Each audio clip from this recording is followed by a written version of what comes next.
दशरथ की अंत्येष्टि। दूसरे दिन प्रातःकाल गुरु वशिष्ठ ने शोकाकुल भरत को धैर्य बंधाते हुए महाराज दशरथ की अंत्येष्टि करने के लिए प्रेरित किया।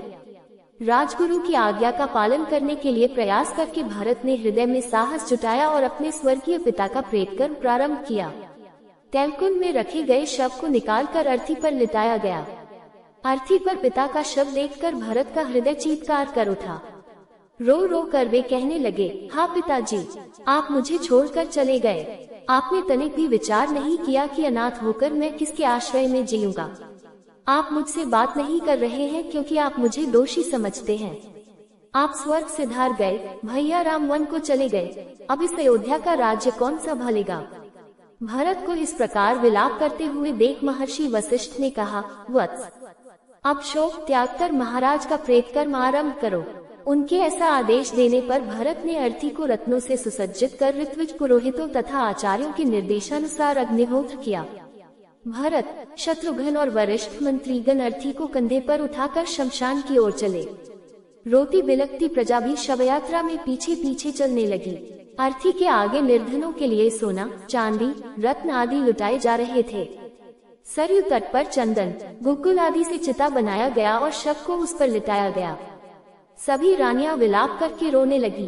भरत ने चिता में अग्नि प्रज्वलित किया और सत्यप्रायण महात्मा दशरथ का नश्वर शरीर का पंचभूत में विलय हो गया। 13वें दिन जब भरत अपने पिता के अंतिम संस्कार से निवृत्त हुए तो मंत्रियों ने उनसे निवेदन करते हुए कहा, हे रघुकुल भूषण, दिवंगत महाराज आपको राजा बना गए हैं, इसलिए अब आप न्यायपूर्वक हमारे राजा हैं। अतः अब आप सिंहासनारूढ़ होने की कृपा करें।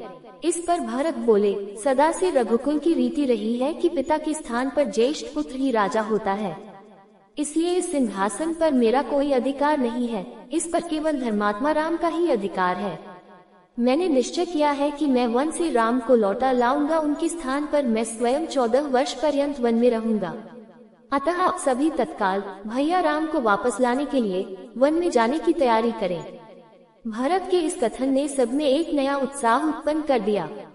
उनके मन में राम के लौटने की आशा प्रबल होने लगी। समस्त तैयारियां पूर्ण होने पर भरत, शत्रुघ्न, तीनों माताएं, मंत्रीगण, दरबारी आदि चतुरंगिनी सेना के साथ वन की ओर चले। प्रजाजन उत्साह में भरकर राम और भरत की जय जयकार करते जाते थे।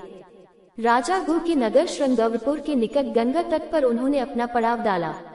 विशाल सेना के साथ भरत के आने का समाचार निषाद राजगुरु तक भी पहुंचा।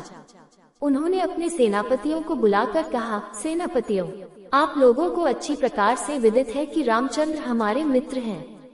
हमें ज्ञात नहीं है कि भरत किस उद्देश्य से सेना लेकर आए हैं। अतः अपनी सेना को तुम लोग सतर्क करके इधर उधर छिपा दो। 500 नावों में 100 अस्त्र शस्त्रधारी सैनिक भी तैयार रहे। यदि भरत राम के पास निष्कपट भाव से जाना चाहे तो जाने दो, अन्यथा उन सबको मार्ग में ही मृत्यु के मुख में पहुंचा दो। इस प्रकार से सेनापतियों को सावधान करने के पश्चात वे स्वागत की सामग्री ले भरत के पास पहुँचे और बोले, हे राघव, बिना किसी पूर्व सूचना के आपके यहाँ पहुँच जाने के कारण मैं आपके यथोचित सत्कार व्यवस्था नहीं कर पाया। मैं इसके लिए क्षमा प्रार्थी हूँ। आपसे निवेदन है कि रात्रि विश्राम यही करें और हमारा रूखा सूखा भोजन स्वीकार कर करके हमें धन्य करें। गुरु के प्रेमयुक्त वचनों को सुनकर भरत ने कहा, हे निषादराज, मैं ऋषि भारद्वाज के आश्रम में जाना चाहता हूँ, क्योंकि भैया राम वहीं गए हैं। आपकी मुझ पर बड़ी कृपा होगी यदि आप मुझे कुछ पथ प्रदर्शक प्रदान करें। निषादराज बोले, प्रभु, आप चिंता न करें, मैं और मेरे सैनिक आपका पथ प्रदर्शन करेंगे। किंतु आप इतनी विशाल सेना को साथ लेकर रामचंद्र के पास क्यों जा रहे हैं।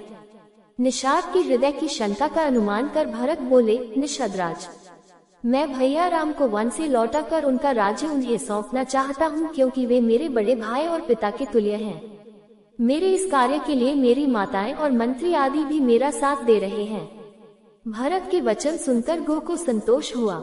समस्त जनों सहित भरत ने वही रात्रि विश्राम किया। प्रातःकाल गुहराज की आज्ञा से गंगा के किनारे पर सैकड़ों नौकाओं का प्रबंध कर दिया गया और उनमें सवार होकर सब गंगा पार उतर गए। वे सभी महर्षि भरद्वाज के आश्रम में पहुँच